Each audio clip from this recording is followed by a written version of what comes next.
미국과 러시아 등 무기 강국들이 6세대 전투기 개발에 열을 올리고 있다. 31일 국방기술품질원이 발간한 국방과학기술조사서에 따르면 미국은 6세대 전투기를 개발 중인데 이 전투기는 꼬리 날개가 없는 진보적 스텔스 기체 형상으로 개발된다. 극초음속 비행과 초음속 순항이 가능한 엔진을 개발해 탑재하며 인공지능과 사이버전 대응 기술을 적용하고 공중에서 수십 대의 군집 드론을 지휘할 수 있는 기술도 탑재될 예정이다.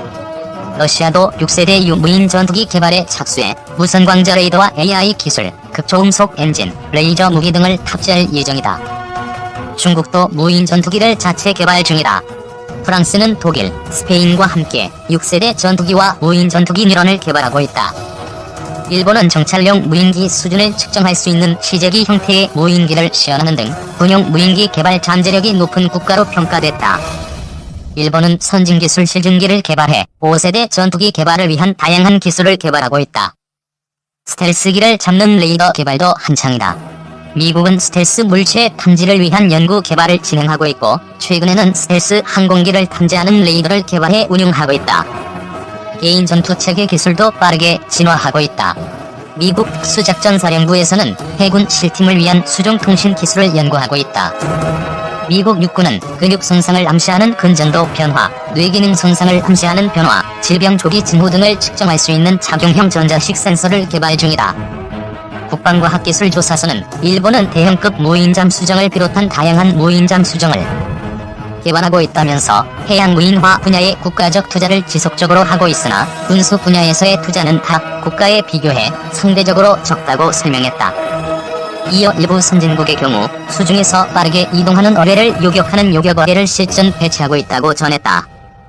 러시아는 초공동화 무기체계에 대한 꾸준한 연구 개발을 통해 서방의 항모 및 핵잠수함 등을 목표로 초공동 어뢰를 개발하고 있고 이라는 러시아 기술을 이용해 개발한 것으로 알려졌다고 국방과학기술조사서는 전했다.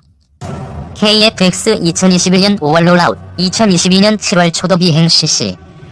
KF-X 조도기는 2021년 5월에 사천에 위치한 카이 공장에서 롤아웃 행사를 가질 예정이며 이듬해인 2022년 7월에 초도 비행을 하게 된다.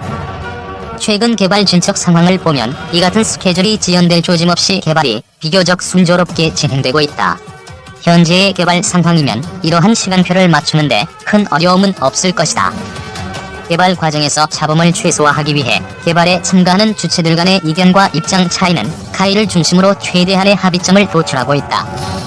개발 주체들이 각자 담당하는 영역에서 발생하는 리스크를 각자 부담하는 것이 아니라 다같이 리스크 쉐링을 하는 것 또한 문제를 신속하게 해결하기 위한 노력의 일환으로 이루어지고 있다. 처음 KF-X의 기본 형상을 선택할 때에는 ADD가 탐색 개발 단계에서 세부적인 재원을 도출한 C103이 기본 형상이었다.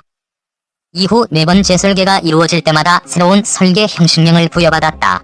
따라서 KF-X의 설계를 초기에 탐색 개발 도출 재원 명칭인 C103은 오래된 과거이다. KF-X의 형상에는 세부 재원에서 적지 않은 변화가 있었으며 이 때문에 현재까지 도출된 KF-X의 형상 재원과 공력 특성 등은 과거의 C103의 차이가 있다. 모든 항공기 개발이 다 마찬가지이지만 KF-X의 형상 개발 또한 풍동 실험이 매우 중요하다. 해석과 피드백을 반복하여 기존의 형상을 수정하여 KF-X에 요구되는 성능 요소 중 중요한 요소인 추력 특성 또한 풍동 시험과 밀접한 관계가 있다. KF-X의 엔진은 F410-4G200이며 이 엔진의 최대 추력이라고 알려진 약 22,000파운드와 밀파워인 14,700파운드는 어디까지나 항공기에 탑재를 하지 않은 상태에서의 해면고도 최대 추력이다. 실제 항공기에 탑재하면 이보다 추력은 좀 더 낮아질 수밖에 없다. 탑재되는 항공기의 해면고도 최대 추력과 밀파워가 공기 흡입구 형상과 흡입구 내부 형상, 흡입구 제적 등에 따라 같은 엔진이라도 추력이 조금씩 다르다는 의미이다. 이것은 그나마 해면 고도 기준 최대 추력 차이며 항공기의 받음각, 속력, 하중대수, 고도 등의 변화에 따른 추력 변화는 정말 탑재 항공기의 흡입구 특성은 물론이거니와 항공기의 전반적인 형상 특성에 따라서도 큰 차이가 있다. 같은 구지 선회를 같은 속력, 같은 고도에서 하더라도 필요로 하는 받음각이 다르고 흡입구 형상과 내부 형상도 항공기마다 다르기 때문이다. 이 때문에 KF-X의 경우에도 군이 요구하는 다양한 조건에서의 중량대 추력비와 잉여파워 등을 충족하기 위한 추력 특성을 확보하기 위해 F410-4G200 엔진의 특성과 맞물리는 KFX의 흡입구 특성과 날개 공력 특성 등을 최적화하기 위한 설계 수정을 여러 단계에 걸쳐서 시행하였다. 이같이 단계별 수정을 거치면서 얻은 형상을 풍동 모델로 재현하여 풍동 실험을 함으로써 흡입구 내부의 유체 유동 특성을 측정하고 추적하여 주려 특성에 영향을 미치는 바듬각과 속력, 대기밀도 변화에 따른 흡입량 변화와 증류 유입, 흡입구 내부의 충격파 특성, 충격파가 발생한 이후의 기류의 속력 등에 대한 측정 결과를 도출한다. 설계 과정에서 해석한 결과와 대조하여 검증하고 해석과 다른 부분이 확인되면 피드백하여 설계를 수정하는 작업을 한다. KFX의 피치율과 공력 중심의 이동, 바듬각 한계, 선음석 구간 등에 대해서 해석하고 설계한 것을 검증하기 위한 작업도 풍동시험을 통해 이루어진다. 이러한 요소들에 대한 요구 수준도 공군에서 결정하여 제시하였거나 또는 공군에서 요구하는 성능을 충족하기 위한 최적의 성능 수준을 카이 또는 ADD에서 구체적으로 작성하였으며 이를 구현하기 위한 형상이 카이에서 설계된다. 풍동시험에서는 날개로 흘려보내는 기류의 속력을 달리하고 풍동 모델의 기류에 대한 바듬각을 달리함으로써 입단에서 방리가 일어나기 시작하는 바듬각을 파악하고 이후 바듬각을 더욱 증가시키면서 방리가 점차 날개 뿌리를 향하면서 진행되는 양태를 추적한다. 동시에 방리가 일어나면서 날개 안쪽을 따라 흐르는 기류의 속력을 날개 앞전에서 후방까지 측정함으로써 바듬각이 변화와 양력 변화에 따른 공력 중심의 이동을 추적한다. 이를 바탕으로 풍동시험을 하는 형상의 바듬각과 하중대수 등의 변화에 따른 피치율과 양력 모멘트 등을 파악하게 된다. KFX 비행제어 로직 개발에 국한되지 않고 KFX의 날개 구조 강도를 해석하고 설계할 때에도 필요한 것이다. KFX의 비행제어 로직 설계 시에 이를 반영하여 구체적인 바듬각 구간을 설정하고 하중대수 한계를 바듬각 구간마다 달리 설정하며 선회가 가능한 최대 속력 한계 등을 결정한다. 이 외에도 에어포일의 두께와 형상을 설계하고 수정하는 과정 역시 KFX 형상 재원이 단계적으로 변화하고 있는 요인이다. 그리고 랜딩 기어 수납 방식을 변경하는 것 역시 KFX의 형상 재원이 초기의 C103과 많이 달라진 원인이다. 랜딩 기어 수납 방식 변화로 인하여 내부 연료 탱크 만재량의 변화가 생기면 행동 반경 등의 감소를 억제하기 위한 보완책으로 날개 면적을 좀 더 증가시키고 날개폭을 조정함으로써 날개 면적과 AR을 조금씩 증가시키는 방향으로 재설계를 하기 때문이다. 항력이 증가하는 것 역시 다른 부분에서 항력을 감소시키기 위한 보완책을 찾아 설계에 반영하면서 형상 재원이 ADD에서 탐색 개발 시에 만들어진 것과 차이가 생기게 된 것이다.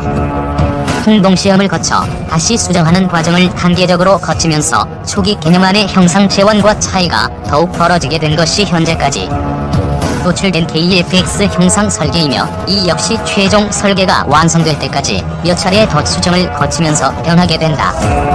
결국 KFX의 형상은 기본적인 외형은 초기의 탐색 개발로 도출되었던 C103과 세부적인 재원이 다르고 그에 따른 공력 특성과 내부 공간 배치 등이 다르게 되었다. C103을 기반으로 시작된 KFX의 설계는 대략 6개월에 한 번씩 수정된 형상을 도출하였으며 그때마다 형상 명칭이 새로 부여되었다. 현재 형상도 풍동 실험을 통해 생성된 결과를 설계해 피드백하여 수정을 하게 되면 C108로 다시 명칭이 변경될 예정이다. 내부 배치 설계까지 완료된 최종 설계가 C109이다. 따라서 현재의 형상이 최종 설계에 많이 근접했다는 것을 짐작할 수 있다. C109는 2018년 5월에 최종 도출될 예정이다. 즉, KFX의 설계는 2018년에 완성된다는 것이다.